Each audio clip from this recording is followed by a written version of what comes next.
Yo, what's going on, guys? Alucard here, and I'm back today with another review. Today I'm reviewing Spelunky 2. This little platformer has given me so much fun the past couple weeks now, but it is a very hard game and it's taken me a while to get to the last boss. So Spelunky is a single-player co-op roguelike platformer, and it's hard in the fact that it punishes you for not paying attention to your environment and the obstacles in the game world. The first example of these are the dart traps. These things are so obvious, yet I got hit so much by them when I first started. How these work is that when you fall next to it, when you walk into its line of sight, it shoots a dart super fast. Now there are ways to get around it. I found that you can hit it with your whip really quickly.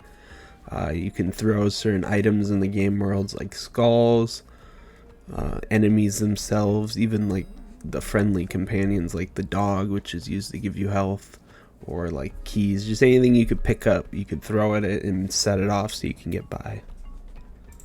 I've come across several bugs. They're usually visual bugs, but sometimes they're like stupid bugs, like not getting hit by an arrow from a dart trap.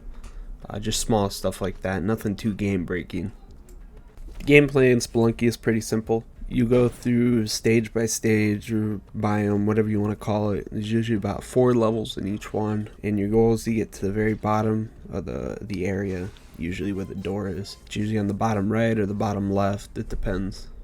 And as you traverse through the levels, there's enemies, the traps I was talking about earlier, ones that fit with the environment they're in.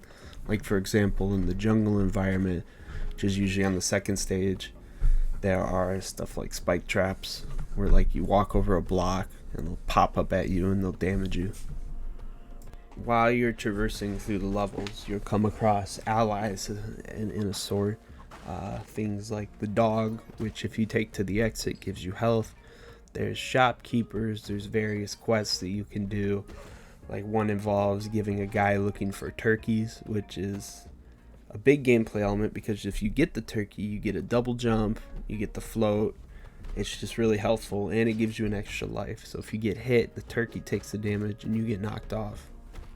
So it really gives you that choice of, do I give the turkeys to the turkey quest guy, or do I keep the turkey for gameplay purposes and take it to the next stage and use it until it dies. There are so many secrets in Spelunky and different areas you can go to. After you finish the first world, there's a path you can choose, either the lava zone or the jungle zone, and each one has their own secret and special way to get to the last boss and the secret areas of the game. It's also a super fast game. Like everything happens super fast. Like it can go from 0 to 100 pretty quickly. Like you can have 8 health, get hit by an arrow, fall into a trap, get hit by the trap, fall down, take fall damage, and you're dead. And just like that, all your health's gone. The music and sound in this game is very good. I like every track that they play. Each stage has its own feeling music. The sound design's really well done. Just when you hit something, it feels like you're hitting it. When you're throwing something, it feels like there's force behind it.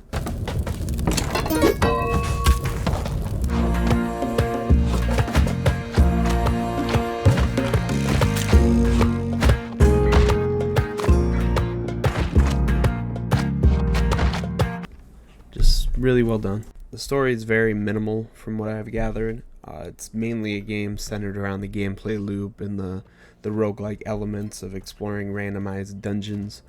But from what I gathered, you're sent to the moon to explore some ever-changing tomb. It takes a lot from mythology. There's various gods in this game. There's Kali. There's a lot of Egyptian references. There's even Mesopotamian gods, like Tiamat is the final boss in the game. Yeah, so overall I enjoyed my time with Spelunky 2. It's really fun, it's really addicting. I put over 50 hours into this game on Steam and about 20 hours on Xbox, I believe. I would 100% recommend this game if you like platformers, roguelikes, or just hard games in general. I think scoring wise I'd give it an 8 out of 10. It's a pretty fair score. It's really frustrating sometimes. There's a lot of, since it's randomly generated, there's a lot of bullshit procedural generation that happens. like just enemy placement, trap placement, stuff like that. But you can get over it, and you might get a good run, you'll get some bad runs. It's just the nature of the genre. Hope everybody has a good day. Thanks for watching this video, and peace.